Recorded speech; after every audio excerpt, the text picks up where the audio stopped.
All right, Retro Warriors, let's talk GameCube, the boxy purple legend that gave us some of the weirdest, wildest, and most underrated games of the early 2000s. But today, we are skipping the obvious. There's no Mario, there's no Link, there's no Mushroom Kingdom or Super Metroid or none of that stuff. No Hyrule, just pure, unfiltered GameCube greatness that made you say, wait, this was on the GameCube? These are the top 10 GameCube games that aren't Mario or Link, but still slapped harder than a DK barrel to the face. Number 10 on the list is one game that I love very much.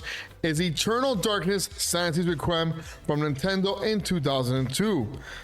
Imagine a horror game that gaslights you. Eternal Darkness didn't just scare you, it made you question reality.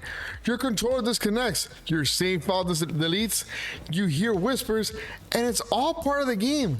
Nintendo said, let's mess with their minds, and we said, yeah, please. Number 9 on the list is no other than Star Fox Assault by Nintendo in 2005. Fox McCloud ditched the cockpit and went boots on the ground. Assault mixed aerial dogfights with third-person shootouts. It wasn't perfect, but it was a bold and apart invasion gave us some serious sci-fi chills.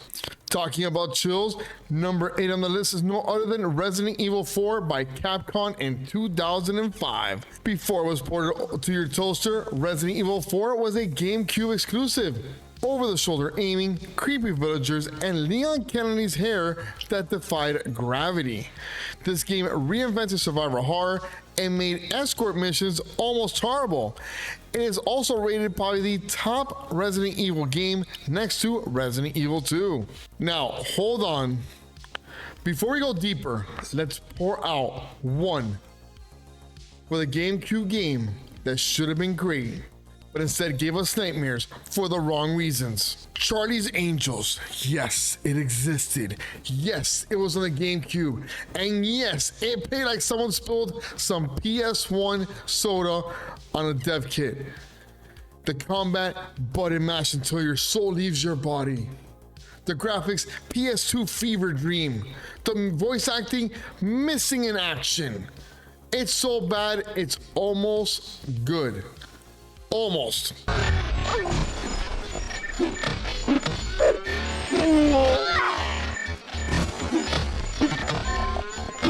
Retro Warriors, this is your reminder that not every licensed game is a hidden gem. Some are just hidden for a reason. Number 7 on our list is from 2003 and Nintendo F-Zero GX. This futuristic racer was brutally fast and unforgiving. Developed by Sega's Amusement Vision, it pushed the GameCube's graphics to the limits. The story mode was wild, and the speed, pure adrenaline. Captain Falcon never looked so slick. We jump into Namco in 2004 for our number 6 game with Baten Kratos. A card game based RPG with stunning visuals and a twisty story. You play as a guardian spirit guiding the protagonist, which aids a meta-narrative layer. The combat system is deep, and the world feels like a watercolor dream. We jump into our top 5 with our 2004 Namco game, Tales of Symphony. One of the best JRPG games on the Cube, real-time combat, lovable characters, and a story that tackles prejudice and identity. It was a massive win for the anime-style RPG fans and helped cement the Tales series in the West. Capcom jumps into the top 5 with number 4 on Killer 7, released in 2005. Subbos 51's surreal shooter is a part noir, part fever dream. You control 7 assassins with distinct personalities, all sharing one body. It's stylish, bizarre, and unapologetically weird.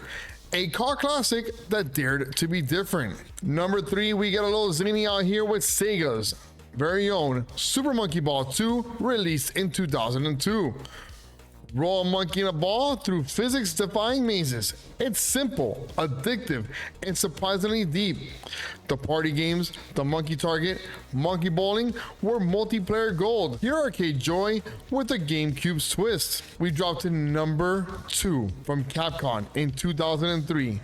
A game that should get remade is no other than Beautiful Joe, a side-scrolling beat 'em up with a comic book flair. Joe transforms into a superhero and manipulates time to fight enemies. The cel-shaded art popped and the gameplay was tight. It felt like playing a Saturday morning cartoon. And number 1, SpongeBob, drum roll please. It's from 2002 Nintendo's very own Metroid Prime. The game proved to be a first-person exploration that could be elegant, immersive, and haunting. Samus didn't need a mushroom or a sword.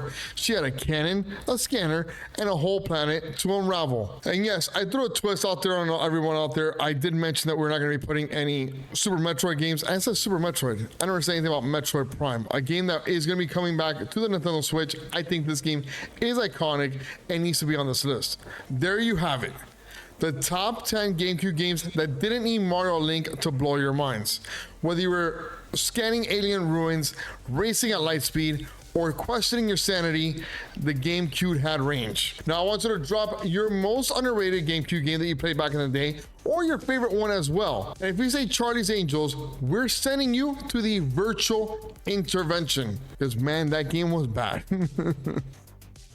Don't forget to like, sub, and hit that bell harder than Smash Brothers, the final smash. Troll Travelers, thank you so much. If you like this video, make sure to check out the one that's popping up right here. They're recommending it to you. We got more retro games coming out, more retro fun coming out. Stay angry, stay retro. Peace out.